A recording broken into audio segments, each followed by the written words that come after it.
मांझंद में हादसे में 7 फ़ौतियुनि जी जनाज़े नमाज़ अदा कई वई। रियासती भरिसां ॻोठ हुसैन कलोड़ो में मांझंद साने जे 7 फ़ौतियुनि शकील कलोड़ो, दीन मोहम्मद कलोड़ो, माशूक कलोड़ो, शफ़ीक कलोड़ो, सिकंदर कलोड़ो, आसिफ कलोड़ो, आफ़ाक उर्फ़ पठान विस्तड़ो जे इज्तिमाई जनाज़े नमाज़ अदा कई वई। 7 फ़ौतियुनि जा जनाज़ा हिक ई वक़्ति खॼण ते कोहराम अची वियो।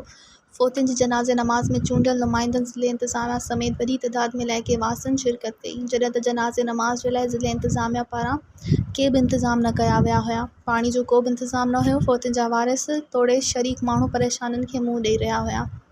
जनाज़े नमाज़ में सियासी समाजी शख़्सियतुनि MPA सैयद अबरार अली शाह, PP अगवान सैयद हुसैन अली शाह, सैयद अमीर अली शाह, असगर अली शाह, उस्मान आलवाणी, सुहेल अब्बासी, डिप्टी कमिश्नर नौशरो फ़िरोज़, ताशफ़ैन आलम, असिस्टेंट कमिश्नर भिरियासिटी शाहिद सरकी, मुख़्तियार कार भिरियास समेत वॾी तइदाद में माण्हुनि शिरकत कई।